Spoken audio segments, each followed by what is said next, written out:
ঘন্টা খানিকের মতো সময় আমি বাড়ি নাই। এর ভিতরে তারপরও কি প্রেমিকরে ফোন দিচ্ছি, স্বামী, আমি ওর স্বামী। ও আপনি কি নাম ভাই?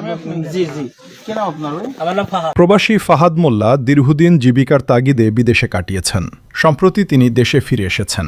এদিকে তার স্ত্রী 2 সন্তানের জননী দীর্ঘ 3 বছর ধরে প্রতিবেশী মজনু শেখের সাথে অনৈতিক সম্পর্কে জড়িয়ে পড়েন। আশেপাশের লোকজন প্রবাসী ফাহাদ মোল্লাকে বিষয়টি অবগত করলেও তিনি তা বিশ্বাস করেননি। কি নাম আপনার আপা? হ্যাঁ আপা, কি নাম আপনার? নাম বলেন। হোসনেয়ারা। আপনাকে এখানে বেঁধে রাখছে কেন এত রাতে? রাত এখন 10টা বাজে। আমাদের ওগুলো না, স্বেচ্ছায় বলুন তো, পরিকল্পিত ভাবে না কোন ভাবে কি? এদিকে ফাহাদ মোল্লার স্ত্রীর অনৈতিক সম্পর্ক এখনও চলমান। ঘটনার দিনমাত্র 1 ঘন্টার জন্য ফাহাদ মোল্লা বাইরে গিয়েছিলেন। এই সুযোগে স্ত্রী তার পরকীয়া প্রেমিককে বাড়িতে ডেকে আনে। হঠাৎ করেই বাড়িতে উপস্থিত হন ফাহাদ মোল্লা। আপত্তিকর অবস্থায় দুজনকে হাতে নাতে আটক করেন। এত রাতে বেঁধে রাখছে কেন এই গাছের সাথে? ঘটনা হয়েছে, আমি সন্ধ্যার সময় বাজারে গেছি, আমার ওই স্বাস্থ্য ভাবি আর স্বাস্থ্য বাইরে নিয়ে যাওয়ার পরে ধরেন ঘন্টা খানিকের মতো সময় আমি বাড়ি নাই।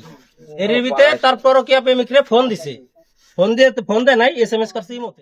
আটকের পর মজনু শেখকে কিছু আপ্যায়ন করা হয় এবং তার পরিবারের লোকজনকে খবর দেওয়া হয়।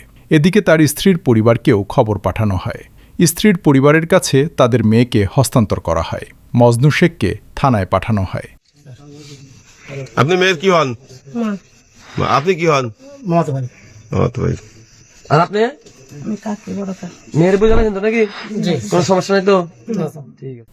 যে সংসার এবং সন্তানদের জন্য ফাহাদ মোল্লা তিলে তিলে তার স্বপ্ন গড়ে তুলেছিলেন, মাত্র 1 ঘন্টার ব্যবধানে সেই স্বপ্ন পুরোপুরি ধুলোর সাথে মিশে গেল। হাজারো প্রবাসীর জীবনে এমন ঘটনা ঘটে। এমন ঘটনা কোনোভাবেই আমাদের কাম্য নয়।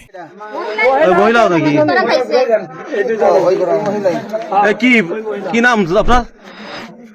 হ্যাঁ, বান্ধা কে এগুলো? গাছের সাথে বান্ধা হয়েছে, পরকীয়ায় ধরা খাইছে। পরকীয়া করে ধরা খাইয়া স্বামী, আমি ওর স্বামী। এই ঘটনা শেষে স্থানীয় লোকজনের মাধ্যমে জানা যায়, হসনেয়ারা বেগমকে পরবর্তীতে মজনু শেখ আর বিবাহ করেননি। বাবার বাড়িতেই অবস্থান করছেন। তার 2টি পুত্র সন্তান রয়েছে, কিন্তু সেই সন্তান বাবার কাছেই থাকে। জীবন যেমন অস্বাভাবিক হয়ে উঠেছে, তেমনি ফাহাদ মোল্লার জীবন অস্বাভাবিক হয়ে উঠেছে।